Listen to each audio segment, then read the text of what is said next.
Witam Was bardzo serdecznie. Dziś przygotuję dla Was sałatkę śledziową. Sprawdzi się ona świetnie na świątecznym stole, ale również jako fajne danie na przykład na kolację.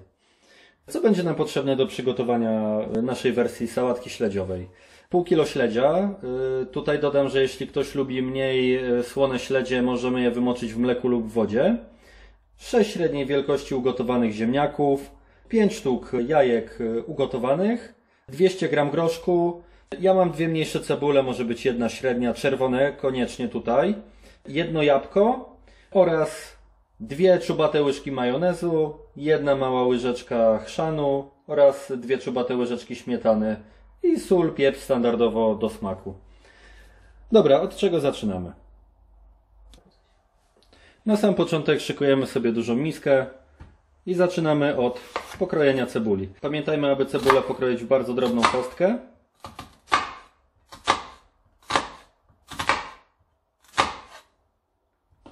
My używamy, tak jak wspominałem, akurat cebuli czerwonej i najlepiej się tutaj sprawdza, natomiast ważne jest to, żeby cebula nie była zbyt ostra. Cebulę na koniec oczywiście jeszcze siekam, żeby były naprawdę bardzo małe, drobne kawałki. I przekładamy do miski.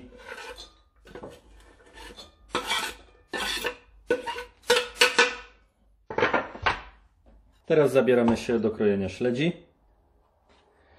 Jedni lubią większe kawałki, inni mniejsze. My generalnie wolimy mniejsze kawałki śledzia, szczególnie w sałatce. Matiasa, tak jak widzieliście, najpierw kroimy wzdłuż, a następnie w drobniejszą kosteczkę. O, w ten sposób. Wzdłuż i drobna kostka, taka na 2 cm powinna wystarczyć. Znowu wrzucamy do miski.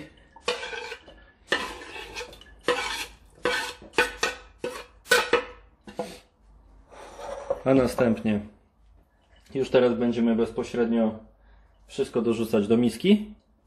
Teraz zabieramy się za ziemniaki. My mamy takie fajne narzędzie rodem z PRL-u, ale świetnie się sprawdza właśnie w sałatkach do szatkowania. Jeżeli ktoś nie ma, to oczywiście może wziąć najbardziej nóż, deskę i po prostu pokroić to w drobną kostkę.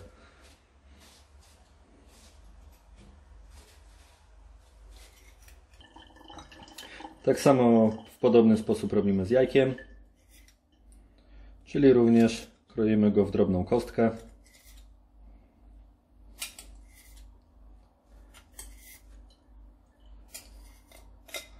Teraz tarkujemy jabłko, my akurat na grubych oczkach. Pamiętajcie, że nie boimy się czegoś takiego jak połączenie ryby z owocami. No, w naszym przypadku jest to akurat jabłko, ale do śledzia naprawdę sprawdza się świetnie. Jeżeli chodzi o składniki bazowe, to został nam tylko groszek, który rzucamy na wierzch i dodajemy kolejno śmietanę, dwie duże łyżki, tak jak mówiłem wcześniej, dwie czubate łyżki majonezu,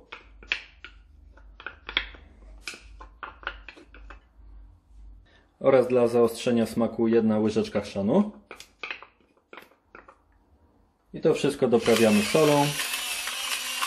Solą tak naprawdę delikatnie, ponieważ nasze śledzie są słone. I pieprzem. Pieprzu akurat nie boimy się użyć. Tutaj możemy dać trochę więcej.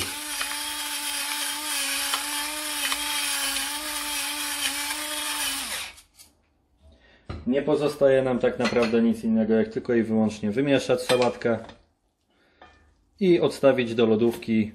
Najlepiej na około 2 godziny, tak żeby się po prostu wszystkie smaki ze sobą przegryzły. Staramy się mieszać wszystko bardzo delikatnie, ponieważ nie chcemy, żeby składniki zamieniły nam się w papkę. Tak właśnie prezentuje się sałatka. U nas już przegryzła się kilka godzin w lodówce. Gwarantuję Wam, że smak jest wyśmienity. Polecam Wam spróbować tego przepisu w domu. Pamiętajcie, żeby zostawić suba, łapkę w górę i do zobaczenia.